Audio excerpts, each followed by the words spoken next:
Halo and welcome back teman-teman netizen atau warganet yang saya hormati semuanya. Di konten kedua hari ini saya ingin membahas tentang pernyataan atau prediksi dari pelatih tim nasional Jepang yang namanya Hajime Moriyasu kepada media Jepang bahwa yang akan lolos dari grup C round 3 babak kualifikasi Piala Dunia tahun 2026 zona Asia bersama Jepang adalah tim nasional Indonesia. Jujur teman-teman, saya kaget pada saat saya membaca berita ini. Saya sama sekali tidak pernah menyangka bahwa pelatih asal Jepang tersebut akan mengatakan hal semacam ini. Karena seperti yang sama-sama kita ketahui bahwa Jepang levelnya jauh di atas Indonesia. Dan kita tahu mereka sekarang adalah wakil dari Asia yang biasa bermain di Piala Dunia. Dan tentunya mereka adalah favoritnya untuk lolos dari grup C ini sebagai juara grup.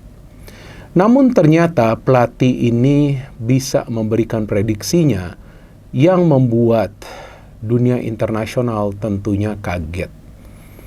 Karena ya seperti yang sama-sama kita ketahui dan kita juga harus memahami bahwa timnas Indonesia kita memang bukanlah merupakan salah satu kekuatan dari kawasan Asia. Tapi sekarang dalam 8 atau 10 bulan terakhir memang tim nasional Indonesia menjadi pusat perhatian. Seperti yang pernah saya katakan sebelumnya dan ternyata benar kan, bahwa banyak sekali podcast di luar negeri itu yang pada saat mereka membahas tentang sepak bola di Asia, maka tentu akan juga mereka bahas tentang tim nasional Indonesia.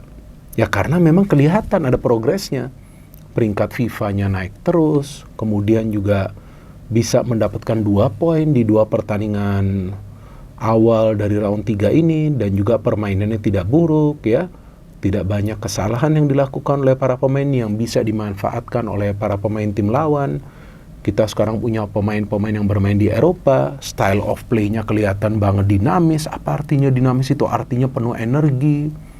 Kelihatan ada yang namanya visi permainan, para pemain itu bisa memberikan bola dari lini pertahanan ke depan secara akurat.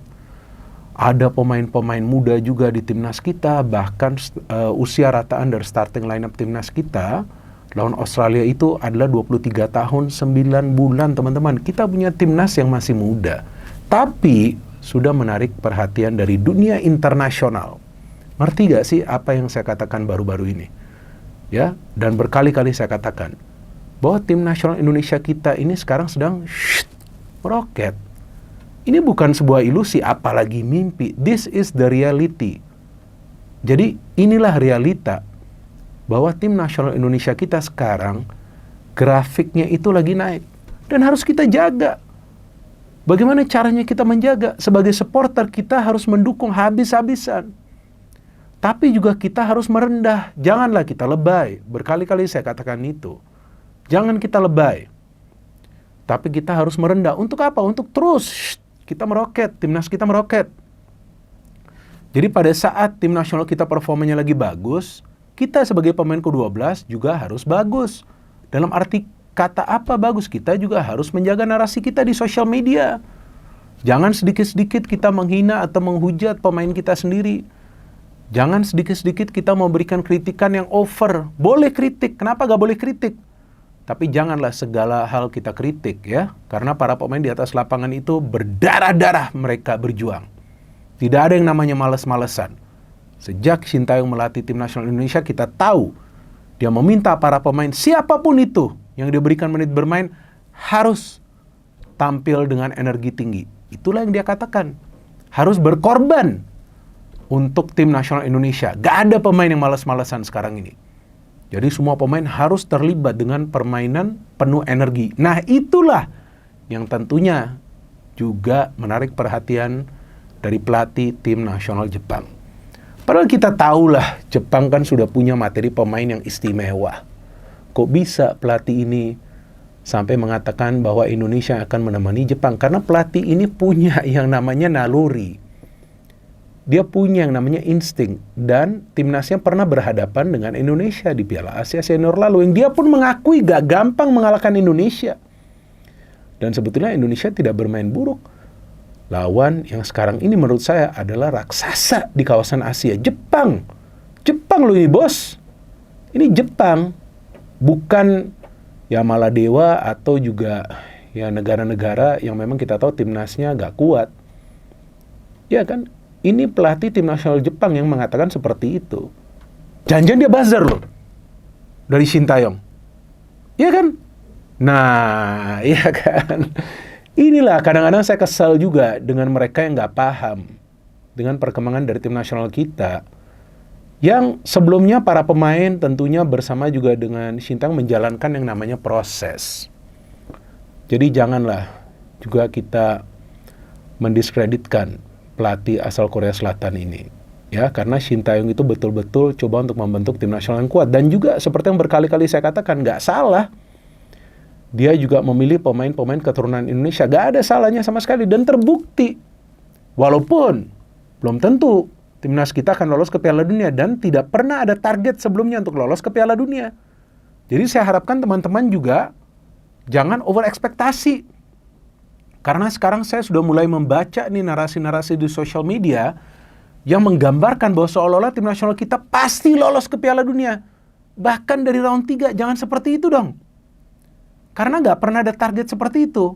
Sintayong sendiri menargetkan agar bisa lolos ke round 4. Agar bisa menempati peringkat nomor 3 atau peringkat nomor 4 di round 3 ini. Jadi itu memang lebih realistis dan memang peluangnya ada untuk bisa lolos ke round 4. Bahkan saya mengatakan seperti itu, bahwa peluang atau jalur dari tim nasional Indonesia ke Piala Dunia itu sebetulnya ada, tapi dari round 4. Kita nggak bisa juga sekarang mengatakan akan lolos dari round 3. Walaupun pelatih asal Jepang ini mengatakan akan menemani Jepang, oke, kita menghargai pendapat dari pelatih asal Jepang ini. Tapi jangan sampai juga para pemain kita nanti terlena di atas lapangan, tapi mereka justru harus bermain dengan semangat yang jauh lebih tinggi, bahwa pelatih asal Jepang saja mengatakan bahwa tim nasional Indonesia ini bisa lolos. Artinya inilah yang harus menjadi cambuk motivasi dan tambahan semangat bagi para pemain, agar kalau bisa mereka hancurkan setiap tim yang berhadapan dengan tim nasional Indonesia. Harus semangat, seperti yang saya semangat di konten ini. Jadi saya bukan lagi membuat drama, enggak, untung enggak hancur nih, karena saya senang sekali bahwa orang luar mengapresiasi tim nasional kita. Ya kan, kenapa enggak kita bersatu semua di dalam negeri untuk mendukung tim nasional kita? Nggak perlu kita terpecah belah di dalam negeri. Nanti kita lihat seperti apa ujung-ujungnya. Tapi sekarang ini kita perlu mengapresiasi perjuangan dari para pemain kita. Dan kita lihat pada saat sesi latihan, ada cuplikan videonya di Bahrain, mereka menikmati kok sesi latihan tersebut. Iya kan? Mereka senang, mereka enjoy. Dan memang harus seperti itu psikologis dari para pemain. Nggak boleh tegang. Nggak boleh tegang. Walaupun lawan Bahrain itu juga bukan lawan yang mudah. Ya, meskipun dari segi kekuatan, ya mereka tidak sekuat seperti Arab Saudi atau juga Australia. Tapi bukan sekarang saya ingin memberikan preview dari pertandingan tanggal 10. Ya, bukan sekarang, nanti. Tapi nggak boleh juga menganggap remeh Bahrain. Jadi jangan juga kita langsung memberikan kesimpulan bahwa Indonesia pasti menang lawan Bahrain. Enggak, peluangnya ada, besar untuk menang. Tapi tentu para pemain pun harus berjuang habis-habisan di atas lapangan. Dan saya yakin para pemain ini semua punya fokusnya satu. Mendapatkan poin demi poin, kalau bisa setiap kali bertanding mendapatkan 3 poin. Untuk terus menjaga peluang, agar minimal bisa lolos ke round 4. Nah, lolos ke round 4 ini menjadi kunci bagi tim nasional Indonesia. Bahwasannya nanti timnas kita bisa lolos di round 3, luar biasa.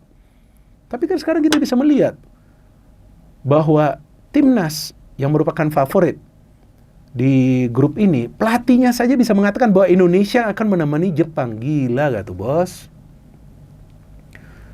Jadi ya, disinilah sekarang kita melihat pada saat semua ya yang di luar negeri juga yang paham tentang progres dari Indonesia lagi melihat penampilan dari tim nasional Indonesia, ya kita juga perlu respect kepada para pemain tim lawan. Jadi jangan sampai nanti sedikit-sedikit kita juga menghujat para pemain tim lawan. Enggak, sepak bola mengajarkan kita semua untuk sportif. dan juga tentunya fair play. Tapi ya tentu support kita harus total ke timnas. Bahkan kan saya melihat disambut tuh oleh para supporter di Bahrain, kan disambut. Artinya mereka juga akan hadir di stadion. Kalau nggak salah akan ada ribuan yang hadir di stadion. Kan bagus. Itu adalah bentuk support. Tapi jangan juga nanti kalau timnas kita kalah atau juga mendapatkan hasil seri, kemudian kita serang mereka. Jangan ya. Kita semua adalah orang Indonesia yang mendukung kemajuan dari warga negara Indonesia. Kita semua harus mendukung agar timnas kita itu tetap terbang tinggi. Ya, dan bagi yang ingin mengkritik silakan, terbuka kok. Terbuka sosial media untuk mengkritik. Tapi kritikan itu harus sesuai dengan fakta. Saya juga kadang-kadang kritik Sintayong atau juga para pemain dari tim nasional Indonesia. Wajar, kritikan itu wajar. Tapi jangan kita menyerang secara personal, bos, ya. Ya jadi teman-teman, saya senang dengan berita ini, tapi jangan sampai juga kita terlena, ya kan. Karena yang penting para pemain itu bisa bermain lepas, enjoy saja, menikmati momen ini. Dan juga sekarang dengan tambahan adanya Miss Hilgers dan juga Eliano yang saya harapkan mereka bisa beradaptasi dengan cepat. Ya tentu yang kita harapkan dalam 2 pertandingan away ini, tim nasional kita minimal dari 2 pertandingan away ini bisa mendapatkan 4 poin. Ya supaya itu menjaga peluang ini agar bisa lolos ke round 4. Apalagi Australia kan ya performanya lagi kurang begitu baik ya, dan mereka juga punya pelatih baru. Jadi ini kesempatan bagi kita. Tapi nantilah saya akan memberikan preview dari pertandingan tersebut nanti H-1. Tapi untuk sementara ini ya kita lihat banyak yang mengakui perkembangan dari tim nasional Indonesia dan kita perlu merasa bangga. Ya dong, kita kan orang Indonesia juga, kita perlu merasa bangga. Tapi sekali lagi saya ulangi, kita tetap low profile. Ya, kita tetap low profile dan kita tetap menikmati momen ini dan kita harapkan yang terbaik bagi tim nasional Indonesia kita. Dan saya ingin berterima kasih kepada teman-teman yang mendukung kemajuan dari channel YouTube Triple B. Bahkan saya juga melihat begitu banyak komentar yang positif dari podcast yang saya buat kemarin dengan Bang Bes, dan tentu akan ada podcast lagi nanti. Rencananya pada tanggal 13 Oktober nanti saya akan rekam lagi podcast dengan salah satu mantan pemain tim nasional Indonesia, tapi saya masih menunggu konfirmasi dari yang bersangkutan karena dia baru akan memberikan konfirmasinya H-1. Semoga dia bisa datang dan juga berdiskusi dengan saya di sini. Jika teman-teman melihat ada kekurangan dari studio ini, ya saya ingin mohon maaf juga karena ini adalah studio yang baru. Masih nanti akan ditambah beberapa aksesoris di belakang. Yang penting adalah isi dari konten ini. Ya, isi yang sesuai dengan fakta. Dan gak ada juga diksi-diksi yang aneh. Apalagi kritikan-kritikan yang sarkas. Gak bisa seperti itu. Kita semua sebagai warga negara Indonesia harus saling mendukung untuk menjadi sebuah kekuatan yang dahsyat. No hate, no politics, only football. Salam sepak bola.